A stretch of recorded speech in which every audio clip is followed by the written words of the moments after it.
S மக்களே, Monday episode முடிஞ்சது. ஆக்சுவலாக எனக்கு இன்ட்ரெஸ்டிங்காக தான் இருந்தது லைவ். நான் ஃபுல்லாக முக்கால்வாசி பார்த்தேன் கிட்டத்தட்ட. உனக்கு வேறு வேலை வெட்டி இல்லையான்னு கேட்காதீங்க, இப்போதைக்கு இதை தான் வேலையாக பண்ணிகிட்ருக்கேன். ஓகே, நம்ம முடிஞ்ச வரைக்கும் வரிசையாக ட்ரை பண்ணுவோம். பொதுவாக ஒரு கருத்து சொல்லணுன்னா, இதை என் வாயால் சொல்லுவேன்னு நான் நினைக்கல, இருந்தாலும் சொல்கிறேன். பிரஜனுக்கு ஆரி சொன்னதை விட சாண்ட்ராக்கு அவங்க ஃப்ரெண்ட்ஸ் சொன்னது நல்லா இருந்தது. ஆரி நிறைய விட்டாரோன்னு எனக்கு தோணுச்சு. இட்ஸ் ஓகே, ஆரியோட வேலை அது இல்லைன்னு வச்சுக்கோங்க. நம்ம போவோம், ஷோக்குள்ளே போவோம். காலங்காத்தால் சக்கரை பிரச்சனை. இதுக்கு முன்னாடி ஏற்கனவே நான் ஒரு வீடியோ போட்டிருக்கேன், அதில் பார்க்குறேன்னா பாருங்கள். காலையிலே சாண்ட்ராக்கும் விக்ரமுக்கும் ஒரு இஷ்யூ ஆச்சு, அது அந்த வீடியோவில் இருக்குது. நான் முடிஞ்சால் லிங்க் கீழே தரேன், இல்லைனா சேனலில் போய் பாருங்கள், இருக்கும். பெரிய வீடியோவாகவே இருக்கும். அதுக்கப்புறம் தான் இந்த சக்கரை பிரச்சனை ஆரம்பிக்குது. இந்த சக்கரை பிரச்சனை என்னென்னா, திவ்யா நேற்று நைட்டே ஆரம்பிச்சுட்டாங்க. சக்கரை இல்லை, எனக்கு பால் தர மாட்டேன் நீங்கள். வியானா சக்கரை எடுத்து கேசரி பண்ணிட்டாங்க. நான் வியானாட்ட சண்டை போடுவேன் காலையிலன்னு சொல்லிட்டு தான் படுத்து தூங்குச்சு அந்த அம்மா நைட்டு. ஸோ காலையில் கிச்சனுக்கு வந்தோடனே லபோதி போல் கத்த ஆரம்பிச்சிருச்சு. திவ்யா சாஃப்டாக பேசலை, அந்த பாயிண்ட் நம்ம நோட் பண்ணணும். திவ்யாவுக்கு வந்த ரித்விகா வீடியோவில் அதான் சொன்னாங்க, நீ கேட்குற கேள்வி நியாயமாக இருந்தாலும் கேட்குற விதம் ரூடாக இருக்குது அப்படிங்கிறது தான். இப்போ எனக்கு திவ்யா நியாயமாக இல்லையான்ற பாயிண்ட்டுக்குள்ளே போகவே தோணலை. ஏன்னா அவங்க கேட்ட விதம் பயங்கர ரூடாக இருந்தது. ஒரு டீ போய் சக்கரை டீ போட்டு கொடுத்துருப்பேன்ல, யாரையும் வெள்ளிக்கிழமை வேணுமே கேசரி பண்ண வேணான்னு சொல்லுங்கள் அப்படின்னு இந்த அம்மா ஆர்டர் போட்டுச்சு. அதை கேட்டே வந்த வியானாவால் எப்படி சாஃப்டாக பேச முடியும்? நான் செய்யும் போது 1/2 பாக்கெட் சக்கரை எக்ஸ்ட்ரா இருந்தது, அது போக 1 பாக்கெட் சக்கரை இருந்தது, நான் பார்த்துட்டு தாங்க பண்ணேன். வியானா சொல்ல வரும்போது திவ்யா வியானாவை பேச விடலை. நான் இன்னும் கேள்வியை முடிக்கலை. நான் தான் உன்னைய கூப்பிட்டேன், இவங்க கூப்பிட்டா இவங்க தான் பேசணுமா, வந்தவங்க பேசக்கூடாதா? திவ்யா கிட்ட ஒரு பயங்கரமான லிசனிங் ப்ராப்ளம் இருக்குது மக்களே. நீங்கள் அவங்க மூஞ்சிக்கு நேரம் நின்று ஏதாவது சொன்னீங்கன்னா கூட அவங்களுக்கு நீங்கள் சொல்கிறது புரிய மாட்டேங்குது. அதுதான் திவ்யாவோட பிரச்சனை. அவங்க காதில் நீங்கள் முதல்ல ஒரு தடவை விஜய் சேதுபதி சார் கேள்வி கேட்டப்போ எழுந்து திருன்னு முழிச்சாங்க தெரியுமா? அதுதான் திவ்யாவுக்கு காது கேட்கலையான இஎன்டி ஸ்பெஷலிஸ்ட்டை போய் பார்க்கணும். ஏன்னா அவங்க மட்டும் தான் பேசுகிறாங்க, எதிரில் இருக்கிறவங்க பேசுகிறது காதிலே வாங்க மாட்டேங்கிறாங்க. எனக்கு உண்மையிலேயே அவங்களுக்கு காதில் பிரச்சனை இருக்கும்னு ஒரு டவுட் இருக்குது. நீங்கள் தலைவலிக்கு டாக்டரை கூப்பிட்றது வேலை, காது வலிக்கு டாக்டரை கூப்பிட்டு பார்த்துருக்க திவ்யா அப்படின்னு தான் நம்மளுக்கு சொல்ல தோணுது. லிசனிங்கே இல்லை, 0 லிசனிங். ஆனால் பாருங்கள், அந்த காதோட ஸ்பெஷாலிட்டி சாண்ட்ரா பேசும்போது மட்டும் கேட்குது, வேறு யார் பேசினாலும் கேட்க மாட்டேங்குது. இது என்ன வகையான வியாதிங்கிறத டாக்டர் தான் கண்டுபிடிச்சி சொல்லணும். ஓகேவா? ஸோ இது மாதிரி இது ஆரம்பிக்குது. இது போக ஏதோ சாண்ட்ரா ஏதோ ஸ்க்ரப்பு கொடுத்துருப்பாங்க போட்டிருக்கு வியானா கிட்ட. வியானா நான் பார்த்துட்டு வச்சுட்டு வந்துட்டேன்றாங்க, சாண்ட்ரா காணுன்றாங்க. இது ரெண்டும் சேர்ந்து தான் வியானா டென்ஷன் ஆகி போய் அமித் உட்காந்து புலம்பிட்டு இருந்தாங்க. இந்த வாரம் நான் தான் பலி, எம்எல்ஏ ஏதோ ஒரு பழியை போட்டே இருக்காங்க, ஸ்க்ரப்பு காணுன்றாங்க, சக்கரை காணுன்றாங்க, ஏதோ ஒன்று வச்சு என்னை டார்கெட் பண்ணிகிட்டு இருக்காங்கன்னு சொல்லி வியானா சொல்லுது. ஆனால் வியானா பேசுகிறதெல்லாம் கரெக்டாக தாங்க இருக்குது, அவங்க அதை தான் பண்ணுறாங்க. என்னன்னா, இந்த வைல்ட் கார்டு கண்டெஸ்டன்ஸ் போன வாரம் வரைக்கும் பயங்கர வில்லனிசமாக ஒன்று பண்ணிகிட்டு இருந்தாங்கல்ல, அந்த ஸ்ட்ராட்டஜி ஃபுல்லாக பல்ல இழிச்சிட்டு இவங்க எல்லாருக்கும் தெரிஞ்சிருக்கு. தெரிஞ்சதுனால தான் எல்லோரும் அமைதியாக போயிருக்காங்க. போன வாரம் என்ன கருமத்தை வேணாலும் பண்ணு, வீக்கெண்டில் வாங்கி கட்டிக்கோ அப்படின்னு இவங்க எல்லாம் விட்டுட்டு அமைதியாக இருந்ததுக்கு அதுதான் காரணம். ஏன்னா அது கண்டுபிடிக்க முடியாத அளவுக்கு பெரிய உலக மகா ஸ்ட்ராட்டஜியில் இல்லை. சொல்கிறதெல்லாம் பொய். கண்டுபிடிக்கிறதுக்கு என்னதுக்கு ஈஸியாக கண்டுபிடிச்சிடலாம்ல. நீங்கள் உண்மை சொல்லி விளையாண்டிங்கன்னா கண்டுபிடிக்க முடியாது, பொய்யா சொன்னால் அப்புறம். ஸோ இது வியானா கொண்டாட பேசிட்டு கத்திட்டு இருந்தாங்க. அதுக்கப்புறம் அது முடிச்சிட்டாங்க, ஒன்றும் பெருசாக அதை எடுத்துக்கல. அண்ட் ஆக்சுவலாக இந்த வாரம் கேப்டன்ஷிப் முன்னாடியே நாமினேஷன் கொண்டு வந்துட்டாங்க. அதுக்கு முன்னாடி 50th டேன்னு சொல்லிட்டு அங்கேருந்து எல்லாருக்குமே ஒரு பாயிண்ட்டு பிக் பாஸ் சொன்னார். நல்ல பாயிண்ட்ஸ் தான் சொன்னார். ஆக்சுவலாக முதல்ல 4 பேர் தான் சொன்னார். அப்புறம் எல்லாருக்கும் சொல்லுங்கள் கெஞ்சி ஓடுறேன், எல்லாருக்கும் சொன்னார். எல்லாருக்கும் சொல்லி முடிச்சுட்டு நாமினேஷன் ஆரம்பித்தது. நாமினேஷனில் யார் யார் வரலன்னு நான் சொல்லிடுறேன். வினோத், சுபிக்ஷா வரல, அண்ட் எஃப்ஜேவும் இல்லை. ஏன்னா எஃப்ஜே இப்போ தலைவர் ஆகிட்டதுனால அவரும் இல்லை. ஸோ மற்ற எல்லாருமே நாமினேஷனில் இருக்காங்க. நான் பார்த்த வரைக்கும் விக்ரம் ஃபஸ்ட்டு, இப்போ செகண்ட் கமருதீன், தேர்டு திவ்யா, பாருலாம் கீழே போயிட்டாங்க, அதுக்கப்புறம் போயிட்டாங்க. ஸோ இப்படி தான் இருக்குது ஓட்டிங் ஆர்டர். பிரஜன் இருக்கார், பாரு கீழே. எனக்கு என்னென்னா, பிரஜனுக்கு யார் ஓட்டு போடுறாங்கன்னு தெரியல. ஃபர்ஸ்ட் ஆஃப் ஆல் அந்த தமிழ் கிட்ஸ் அப்படிங்கிறதே ஒரிஜினல் அன்அஃபிஷியல் பேஜாக இல்லை சேனல் கையில் தான் இருக்கேன்னா, எவிக்ஷன் முடிஞ்சோடனே எவிக்ஷன் ஆனவங்க கடைசியில் வந்துடுறாங்க. அந்த அப்டேட் எப்படி ஆகுதுன்னு எனக்கு தெரியல. ஸோ அதை யார் ஹேண்டில் பண்ணுறாங்க, அது உண்மையாக பொய்யா அப்படிங்கிறதுலாம் நம்மளுக்கு தெரியல. அன்அஃபிஷியலில் இப்படி தான் இருக்குது. நான் விக்ரமுக்கு தான் ஓட்டு போட்டேன். நான் ஏற்கனவே ஒரு விளக்கம் கொடுத்து ஒரு ஷார்ட்டில் சொல்லியிருக்கேன். விக்ரம் எனக்கு பிடிக்கும், விக்ரம் எல்லாமே கரெக்டெலாம் கிடையாது. இந்த கூட்டத்துக்குள்ளே அவர் பெட்டராக எனக்கு தெரிகிறாரு, அவ்வளோதான். அண்ட் ஸோ நாமினேஷன் முடிஞ்சது, இவங்கெல்லாம் நாமினேஷனில் வந்தாங்க. இதுக்கப்புறமா பார்வதி உட்காந்து ஒரு ஜஸ்டிஃபிகேஷன் கொடுத்தாங்க. பார்வதி அரோராவை நாமினேட் பண்ணாங்க. பார்வதிக்கு சுபிக்ஷா வரலன்னு சொல்லி பயங்கர காண்டு. அது உட்காந்து ஜஸ்டிஃபிகேஷன் கொடுத்துட்டு இருந்தாங்க. நான் அவளையும் பண்ணணும்னு நினச்சேன், பட் பர்சனல் தான் பெருசாக தெரிஞ்சது. ஆனால் சுபிக்ஷா போயிடுவாளாம். மேடமோட கணிப்பு பாருங்கள், சுபிக்ஷா போயிடுவா, அதனால் சுபிக்ஷாவை போட்டுருந்துருக்கணும். அரோரா போக மாட்டா, இருந்தாலும் பர்சனல் காரணம் இருந்ததுனால போட்டேன் அப்படின்னு மொக்கையாக ஒரு ஸ்பீச் கொடுத்துக்கிட்டு இருந்தாங்க உட்காந்து. அண்ட் இதுக்கப்புறமா நாமினேஷன் ப்ராசஸ் முடிஞ்சது. இதுக்கப்புறம் தான் நம்ம கேப்டன்சி டாஸ்க்குள்ளேயே போகிறோம். கேப்டன்சி டாஸ்க்குள்ளே போகும்போது இது வந்து நம்மளுக்கு 1 ஹவரில் வரிசையாக காமிச்சிட்டாங்க. லைவில் கேப் விட்டு நடந்தது. இந்த இடத்துல தான் விக்ரம் பண்ணதுமே எனக்கு பிடிக்காமல் போயிடுச்சு. சுபிக்ஷாவும் விக்ரமும் போனப்போ இதையும் நான் சொல்லியிருக்கேன் ஷார்ட்ஸில். சுபிக்ஷாவும் விக்ரமும் போனப்போ விக்ரம் வந்து சுபிக்ஷா நல்லா விளையாடும் போது அவரை பண்ணிக்கிறதுக்காக காமெடி பண்ணது ஓகே. பட் சுபிக்ஷா ஃபைனல் 5 எடுத்துகிட்டு வந்தப்போ விழுந்துட்டு அவர் அந்த கட்டை பார்த்து சொல்லிட்டு இருந்தது கொஞ்சம் கூட நல்லாவே இல்லை. ஏன்னா அவங்க விளையாண்டுட்டு இருக்காங்க. அவங்க ஜெயிக்கிற நிலவையில் போகும்போது நீங்கள் அதை டைவர்ட் பண்ணுற கேம் அது இல்லை. எனக்கு அதனால தான் அது பிடிக்கலை. டைவர்ஷன் கொடுக்க வேண்டிய அவசியம் இல்லை. ரொம்ப எக்ஸ்ட்ரீம் கான்சன்ட்ரேஷனோட விளையாண்டால் மட்டும்தான் அந்த குச்சி நிற்கும் கீழே விழுகாமல். ஏன்னா எந்த பிடிமானமும் இல்லாமல் இது என்னடா அப்படியே நிற்கிது அப்படிங்கிற மாதிரி ஒரு கேம் அது. ஸோ அந்த கேமில் வந்து இவர் போய் டைவர்ட் பண்ணி இருந்திருக்கக்கூடாது அப்படிங்கிறது என்னோடய கருத்து. அந்த இடத்துல விக்ரம் பண்ணது கொஞ்சம் கூட இவ்வளோ மெச்சூர்டாக இருக்காரு, ஹேண்டில் பண்ணுறாருன்னு நான் சொல்கிற விக்ரம் அப்படி பண்ணது எனக்கு கொஞ்சம் கூட பிடிக்கல. ஏன்னா நம்ம கரெக்டாக நினச்சி பார்த்துட்டு இருக்கிறவங்க ஒரு சின்ன தப்பு பண்ணால் கூட நம்மளுக்கு பிடிக்காது இல்லையா? அந்த மாதிரி இந்த விஷயங்களில் எனக்கு அவர் பண்ணது கொஞ்சம் கூட பிடிக்கல. அவருக்கு கண்ட்ரோல் இருக்கணும். முதல்ல தோல்வி அவரும் ஒத்துக்கணும். ஏன்னா நான் முதல்ல அவர்கிட்ட சொல்லிட்டு இருக்கிற கம்ப்ளைண்ட் என்னென்னா தான் நம்மளுக்கு வந்து சாண்ட்ராவை பிடிக்கலை அப்படின்னு சொன்னாலுமே சாண்ட்ரா சீக்ரெட் டாஸ்கில் பண்ணதை அவர் பர்சனலாக எடுத்துக்கிட்டது எனக்கு அப்பயே நான் சொல்லியிருப்பேன். நீங்கள் போய் பார்த்தீங்கன்னா தெரியும். எனக்கு அப்பயே அது பிடிக்கல. ஸோ அது தவறு. அதுக்கப்புறமா கேம் முடிஞ்சிருச்சு, உள்ளே வந்துட்டாங்க. சுபிக்ஷா சூப்பராக விளையாண்டாங்க. 21 மினிட்ஸில் முடிச்சிருந்தாங்க. கமருதீன் போய் 17.5 செகண்ட் 59 முடிச்சுட்டு வந்துட்டார். ஃபைனலாக இதுக்கு நடுவில் ஒரு கூத்து நடந்தது. இது நம்மளுக்கு 1 ஹவரில் வரல. இந்த ஒரு ஆர்டர் சொன்னாங்க இல்லையா? ஃபஸ்ட்டு 2 பேர் யார், நடுவில் ஒருத்தர் யார், கடைசி ஒருத்தர் 2 பேர் யாருன்னு ஒரு டிஸ்கஷன் இருந்திருக்கும் போல். அதில் வந்து எஃப்ஜே சொல்லியிருப்பார் போட்டிருக்கு, நான் நடுவில் தனியாக போகிறேன் அப்படின்னு. இதில் பார்வதி சொல்லி கமருதீனை பிடிச்சி அந்த நடுவில் போட்டு விட்ருக்கு. தனியாக போய் ஜெயிச்சுட்டு வரட்டும் அவன் அப்படின்னு போட்டு விட்ருக்குது. அதை உட்காந்து அமித்கிட்ட பார்வதி சொல்கிற ஸ்டேட்மெண்ட் பாருங்கள். எஃப்ஜே நடுவில் போகிறேன்னு சொன்னப்போ பார்த்தீங்களா அமித் சார் எத்தனை பேர் வந்தாங்க சப்போர்ட்டு? கனியாக்காலாம் வந்து வீட்டில் இருக்கிற எல்லா அவங்க அந்த 5 பேருமே அதை முடிவு பண்ணிக்கிட்டு சொல்லி திருப்பி விட்டுட்டாங்க அப்படிங்கிறாங்க. நான் என்ன கேட்குறேன், விளையாடுற 5 பேர் தானே முடிவு பண்ணணும், அதுதானே நியாயம். திருப்பி விடுறதுக்கு என்ன இருக்குது? அமித்தும் கேட்டார், என்ன புரியலைங்களே அவங்க டிசைட் பண்ணிக்கிறது தானே அப்படின்னா. இல்லை நம்ம பேசணும்ல, நீங்களும் பேசுங்க சார், நானும் பேசுகிறேன், அது எப்படி எஃப்ஜே போகலாம் அப்படின்னு கேட்குறாங்க. நான் சொல்கிறேன், அது எப்படி கமருதீன் மட்டும் போகலாம்? அப்போ மற்ற 3 பேர் என்ன ஈனாவானாவா? எனக்கு புரியலையே. சான்ஸ் கொடுக்கணும்னா எல்லாருக்கும் ஈக்குவலாக கொடுக்கணும் இல்லையா? ஸோ அதுதான் அவங்க டிசைட் பண்ணிக்கணும். கடைசி சொன்னது எனக்கு தவறாகவே தெரிலைங்க. இந்த டிஸ்கஷன் ஒன்று போச்சு. பார்வதி எப்பவும் போல் பேஸ்லெஸ்ஸான ஒரு பாயிண்ட் பேசினாங்க. அதுக்கு அமித் பதில் சொல்லாமல் இருந்தது எனக்கு அமித் மேலே இருக்கிற மரியாதையும் குறையுது. அது நம்ம பார்க்கும்போதே தெரியுது. அவங்க தப்பாக ஒரு பாயிண்ட் சொல்கிறாங்க. இவங்க கமருதீனுக்காக போய் நிற்கிறது தவறு இல்லைன்னா எஃப்ஜேக்காக கனி வந்து நின்றதில் என்ன தவறு இருக்குது? அது அவங்க வந்து கனி குரூப்பிசம் பண்ணுறாங்கன்னு இந்த சாண்ட்ரா திவ்யாக்கிட்டலாம் மண்டை கழுவினாங்கல்ல, அதே மாதிரி அமித் மண்டையும் கழுவ ட்ரை பண்ணாங்க. ரம்யா மண்டையும் கழுவுனாங்க. பார்வதி அதே தான் வேலையை சுற்றிட்டு இருக்காங்க இன்றைக்கி ஃபுல்லாக. இதுதான் நடந்துக்கிட்டு இருக்காங்க. அதுக்கப்புறமா போயிட்டு எஃப்ஜே போயிட்டு 15 மினிட்ஸில் முடிச்சிட்டாரு. பிரஜின் கூட போனார். பிரஜின் ஓரளவுக்கு விளையாண்டார். பட் ரொம்ப அவரால் முடியல. அவளுக்கு பேக் பெயின் இருக்குன்னு நினைக்கிறேன். அது ஜெயிக்கவும் தேவையில்லை, வெளியில் வந்துடட்டும். எஃப்ஜே ஜெயிச்சார். 15 மினிட்ஸில் முடிச்சிட்டாரு. உள்ளே வந்தார். டீம் எல்லாம் பிரித்தார். எப்போவும் போல் ஒரு 1 ஹவர் போச்சு.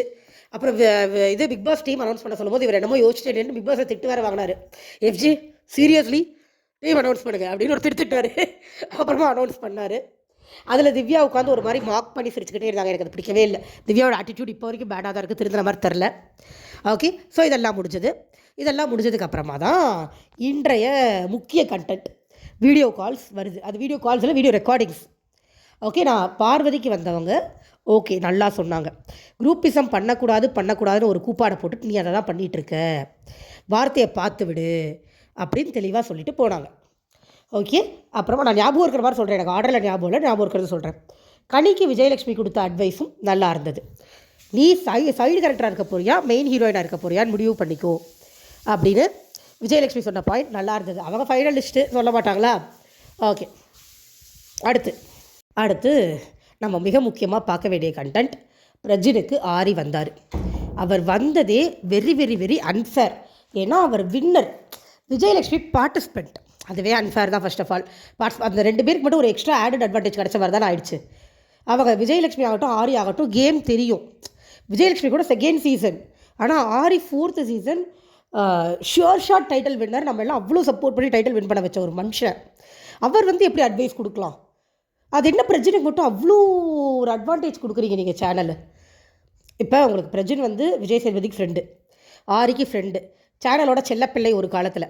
நீங்கள் அப்படி வந்து பிரஜினை என்கரேஜ் பண்ணி கப்பு ஜெயிக்க வைக்கணும் அப்படின்னு நினச்சிங்கன்னா அவருக்கு வெளியில் இருக்கும்போதே கேமை சொல்லி கொடுத்து உள்ளே அனுப்பியிருக்கணும்.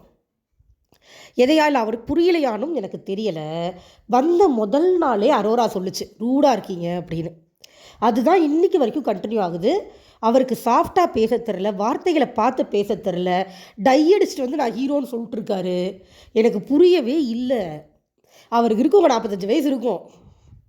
இல்லை நம்ம யங்ஸ்டராக இருக்கும்போது, நம்ம குழந்தையா இருக்கும்போது அவர் யங்ஸ்டராக இருந்தவர் இருக்கும். குறைஞ்சது 40+ இருக்கும். அந்த அம்மாவுக்கே 41, அவருக்கு கண்டிப்பாக 45 இருக்கும். அப்படி இருக்கும்போது மெச்சூரிட்டியே இல்லை. அவர் ஒரு ரூடாக ஒன்றை ப்ரொடெக்ட் பண்ணிக்க ட்ரை பண்ணி அவர் ரூடாக தான் இருக்கார். அவர் ப்ரோட்ரேலாம் பண்ணல. அவர் கேரக்டரே அப்படி தான் இருக்குது. வெளியில் அவர் கூட வேலை செஞ்சவங்க கமெண்ட்லாம் போட்டிருந்தாங்க. அப்படி இருக்கும்போது நீங்கள் சொல்லி இல்லை அனுப்பி விட்டுருக்கணும். சாண்ட்ரா வந்து அவருக்காக தான் கூட வந்தாங்களாம். ஏன்னா இவர்கிட்ட கண்ட்ரோல் இல்லை அவங்களுக்கே தெரியுது. அவங்க கூட வந்து இவர் ஓவர் ஷேடோ பண்ணி ஆடுறதே இவரை காப்பாற்றுறதுக்காக தான். அப்போ அந்த அளவு கூட உண்மையாக தான் இருந்திருக்குமா, நம்ம ஐயோ இவரை காப்பாற்றாத நம்ம வந்தோம், நம்ம இருந்து என்ன பண்ணுறது அப்படிங்கிற மாதிரி கூட இருந்திருக்கலாம். நான் சாவு வீட்டில் எழுத மாதிரி எழுதிருக்க வேணான்னு வைங்க, அதை விடுங்க. ஸோ அவருக்கு பேசிக்காக அது இல்லை. அந்த குவாலிட்டி பிக் பாஸில் ஜெயிக்கிற குவாலிட்டி இல்லை. ஆரி என்ன சொன்னார்னா, நீ என்ன சொல்லிட்டு உள்ளே போன? ஆரி ஃபஸ்ட் ஃப்ரெண்டு இல்லையா, அப்போ பேசுவாங்களா, அது பிரச்சனையே சொல்லிட்டாரு. நீ வந்து இவ்வளோ நாள் உங்களை ஒரு வெறி இருந்ததில்ல, ஒரு ஜெயிச்சு காமிச்சிடணும் ஏதாவது பண்ணிடணும், அந்த வெறியை காமிக்கிறத விட்டுட்டு என்ன பண்ணிகிட்ருக்க, உன்னை ஆளையே காணும் அப்படின்னு ஒரு பாயிண்ட் சொன்னார். 2வது பாயிண்ட், சாண்ட்ராவை எதிர்த்து விளையாடு, நீங்கள் தான் முதல்ல கப்பலாக உள்ளே போயிருக்கீங்க, ஹிஸ்ட்ரி க்ரியேட் பண்ணணும், இப்படி உட்காந்துருக்காதீங்க மக்கு மாதிரி, நீ தெரியவேலே எதிர்த்து விளையாடுன்னு சொன்னார். சூப்பர், உன் கருத்தை எடுத்து வைன்னாரு. அவர் ஆரி விளையாண்ட சீசன் மைண்ட் செட்டில் இப்போ நம்ம யாருமே இல்லை. அப்போ அது நல்லா இருந்தது. கருத்து அவர் சொன்னது, எல்லாரோட முகத்திரையும் கிழிச்சது எல்லாமே நல்லா இருந்தது. ஆனால் இன்னைக்கு அது இல்லை. ஏன்னா பிரஜன் ஆல்ரெடி ஒரு 3 வாரம் அவரோட ரியல் ஃபேஸை காமிச்சிட்டாரு. இதுக்கப்புறம் அவர் ஸ்ட்ராங்காக கருத்து எடுத்து வைக்கிறேன்னு ஏதாவது பேசினார்னா அது நடிப்பு. ஆரி சார் நீங்கள் உண்மை, ஆரி வேற, பிரஜன் வேற. நான் பிரஜன்கிட்ட ஆரியை தேட முடியாது. பிரஜனாக நல்லா விளையாண்டாதான் நல்லா இருக்கும். பிரஜன்கிட்ட ரூட்னஸ் இருக்குது, அடுத்தவங்களை மதிக்காத ஒரு தன்மை இருக்குது, தான் பெரிய ஆள் அப்படிங்கிற ஒரு எண்ணம் இருக்குது. எனக்கு இது எதுவுமே செட் ஆகாதுங்க. இந்த ஷோக்கு, இந்த கேம் ஷோக்கு இது எதுவுமே செட் ஆகாது. இது எதுவுமே பிரஜனுக்கு புரியவே இல்லை. இப்போ அவர் தேவையில்லாமல் போய் சாண்ட்ரா கூட சண்டை போடுவாரோன்னு எனக்கு தோணுது. ஆரி சொல்லிட்டாரு அதை பண்ணுவோம் அப்படின்னு. அது ஒரு மாசாக க்ரியேட் ஆனாலும் ஆகலாம், ஆகாமையும் போகலாம். கண்டென்ட் ஆகும், மாஸ் ஆகுமான்னு கேட்டால் எனக்கு தெரியாது. ஸோ அது கொஸ்டின் மார்க். ஆரி மாதிரி பிரஜன் ட்ரை பண்ணாரோன்னு தான் எனக்கு தோணுது. பட் அது வரவே இல்லை. எங்கேயுமே ஆரிக்கிட்ட ஒரு கூஸ்பம்ஸ் மொமெண்ட் கிடைக்கும் நம்மளுக்கு. பாட்டு நடிப்பார் ஃபேஸில். ஒருத்தன் தப்பாக பேசிட்டான் ஒரு வார்த்தைனா, இவர் ஒரு இடத்துல பாலா வார்த்தையை விட்டுருப்பார். கையை நீட்டி பேச வேண்டாம்னா எதை நீட்டி பேசணும்னு கேட்கும்போது, என்னடா என்ன பேசுகிறேன் கரெக்டாக சொல்லு பார்க்கலாம், தைரியமாக நம்மளே இருந்தால் சொல்லு பார்க்கலான்னு ஆரி கேட்டப்போ நம்மளுக்கு கூஸ்பம்ஸ் ஆச்சு. ஆனால் இந்த மனுஷன் என்ன பண்ணுறாரு, பிரஜனு கதவை திறந்த உடனே போய் பொண்டாடி கூட்டிகிட்டு வாடி இவரே பேசுகிறார். ஏற்றிடுவேன், மிதிச்சிடுவேன், காலி பண்ணிவிடுவேன், இப்படிலாம் ஆரி பேசி எப்பயாவது நம்ம கேட்டிருக்கோமா? கேட்டதில்லை இல்லையா? ஆரி வரம்ப மீறி ஒரு வார்த்தை போக மாட்டார். உங்களை தகுதிப்படுத்திக்கங்க, நல்லா விளையாடுங்க, சும்மா உட்காந்துருக்காதீங்க, நல்லா பேசுங்க, பேசுகிறவங்கள அப்ரிஷியேட் பண்ணுவார். எல்லோரும் சேர்ந்து சார்ஜ் பண்ணுறப்ப நான் அப்படி தான் பேசுவேன், அப்படி தான் குறை சொல்லுவேன், என்னை தட்டாதீங்கன்னு சொல்லுவார். குறை சொல்கிறது தவறான இதில் சொல்லவே மாட்டார். ஒரு இடத்துல பாயிண்ட்டை பிக் பாஸே தப்பாக போடும்போது உடஞ்சி அழுது பாலா கிட்ட சாரி கேட்ட மனுஷன் அவர். பாலா அவ்வளோ அசிங்கப்படுத்தியும் ஒரே ஒரு வார்த்தை கூட வரம்பு மீறி பேசாமல் பாலா தட்டி கூட்டிகிட்டு வந்தவர். ஆரி சில இடங்களில் தடுமாறி இருக்காரு. சோம்பேறிடானேன்னு சொல்லி ஒரு தடவை பாலாவை ட்ரிகர் பண்ணி விட்டார். அந்த மாதிரி விஷயங்கள் இருக்கும். அது எந்த ஃப்ளாஸுமே இல்லாமல் ஒரு மனுஷன் இருக்க முடியாது. ஆனால் தன்னால் முடிஞ்ச வரைக்கும் நல்லதை காமிக்கணும், வார்த்தையை விட்டுறக்கூடாதுங்கிறதுல ஆரிக்கிட்ட இருந்த கண்ட்ரோல் பிரஜன்கிட்ட சுத்தமாக அவர் விட்டுட்டார். எல்லா வார்த்தையும் விட்டார் வந்த உடனே. இது நீங்கள் கஷ்டப்பட்டு பிரச்சனை இழுத்துட்டு வந்து ஃபைனலிஸ்ட்டில் விடுற மாதிரி இருக்குது, நேச்சுரலாக வரல. அப்போ இத்தனை நாள் கஷ்டப்பட்டு இவங்களோட போராடி கீராடி தன்னை சரி பண்ணிக்கிட்டு மேலே வந்த விக்ரம் வினோத்லாம் கேனையா அப்படின்னு கேட்க தோணுது நம்மளுக்கு. விக்ரம், வினோத், எஃப்ஜே, கனி இவங்கெல்லாம் கொஞ்சம் கொஞ்சமாக மாற்றிட்டு தங்களை சரி பண்ணிட்டு வந்திருக்காங்க மேலே. வேறு யாரையும் நான் சொல்ல மாட்டேன், இவங்க மட்டும்தான் கஷ்டப்பட்டு வந்திருக்காங்க. சபரியில் தண்டம் உள்ளே போயிட்டான்.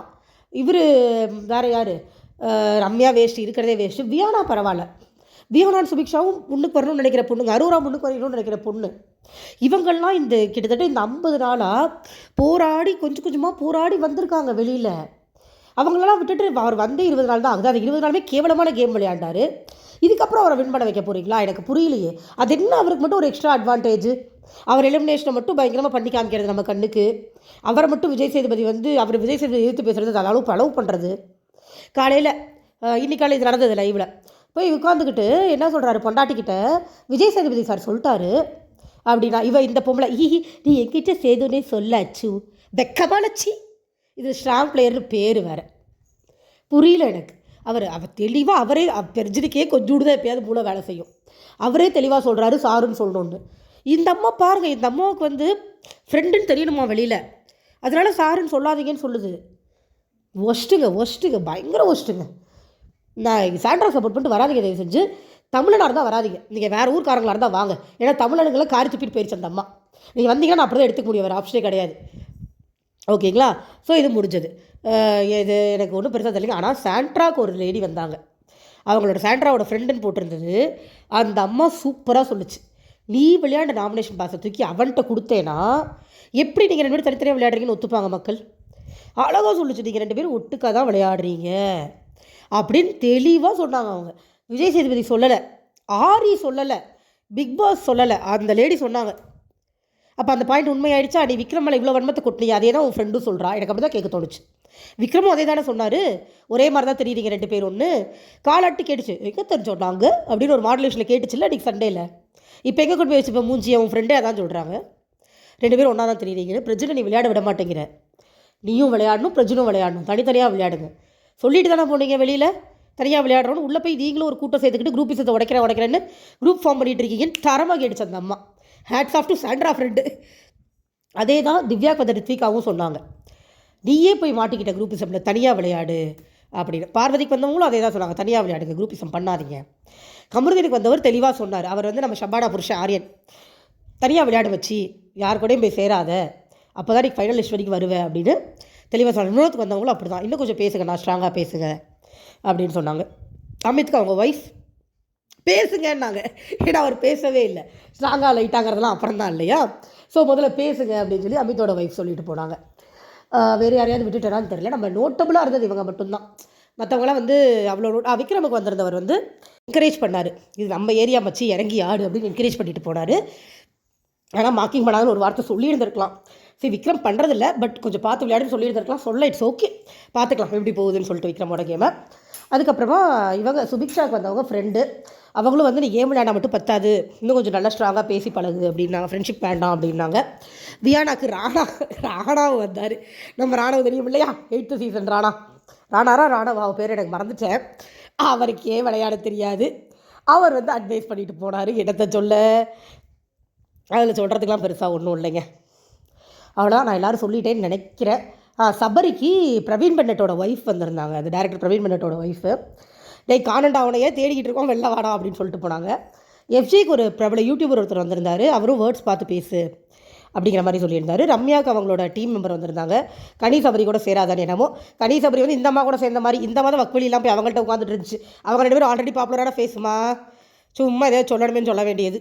அந்த அம்மா அப்படி சொல்லிட்டு போச்சு. அரோராவுக்கு நம்ம ரியா வந்திருந்தாங்க, 8th சீசன் கண்டஸ்டன்ட்டு. நான் தாண்டி விட்டுட்டேன், நீயாவது விடாதடி, நல்லா விளையாடு, தேவையில்லாத வேலை பார்க்காத, நல்லா ஸ்ட்ராங்காக பேசு, பார்வதி பேசுகிறாங்கன்னா திருப்பி பேசுன்னு டேரெக்டாகவே சொல்லிட்டாங்க அவங்க. ஓகே, ஸோ அவங்க ஒன்றாச்சு கவர் பண்ணிட்டேன்னு நினைக்கிறேன் முக்கால்வாசி எல்லாரையும். நிறையா விட்டுருந்தா ரியலி சாரி, எனக்கு ஞாபகம் வரைக்கும் சொல்லிட்டேன். ஸோ இது முடிஞ்சிருச்சு. இதோட லைவில் வந்து விக்ரம் கிட்ட பார்வதி பேசிட்டு இருந்தாங்களே, அதை போடுறதுக்கு வரதுக்கு முன்னாடி சொல்லிட்டு இருந்தாங்க, இந்த மாதிரி நான் என்னை தனியாக விளையாட சொல்கிறாங்க அப்படின்னு விக்ரம் கிண்டல் பண்ணிருந்தாரு. பாரு, நீ இண்டிவிஜுவல் பிளேயர்லாம் இந்த வீட்டில் யார் இண்டிவிஜுவல் பிளேயர், நான் ஒத்துக்க மாட்டேன், உண்மையாக கண்டிக்கிறேன் அப்படின்னு சொல்லிக்கிட்டு இருந்தார். பார்வதி இல்லை லாஸ்ட் வீக் போயிட்டேன் இல்லையா அப்படின்னோடனே அதுக்கு அவர் அழகாக தெளிவாக சொன்னார், அன்பால் சேர்ந்த கூட்டம் இல்லை பாரு, அது உன்னையவே போட்டு புதைச்சிடுவாங்க, பார்த்துக்கோ அப்படின்னு. ஆக்சுவலாக அதான் உண்மை. இப்போ நீங்கள் கனி, எஃப்ஜே, சபரிலாம் எடுத்துக்கிட்டிங்கன்னா அவங்களும் ஒன்றும் பெரிய அன்புலாம் ஒன்றும் கிடையாது. பட் ஒரு பேர் மினிமம் பாண்டு, அதை வச்சு நம்ம போயிடலாம், இதோட ஷோவோட அடுத்த லெவலுக்கு போயிடலாம் அப்படின்னு.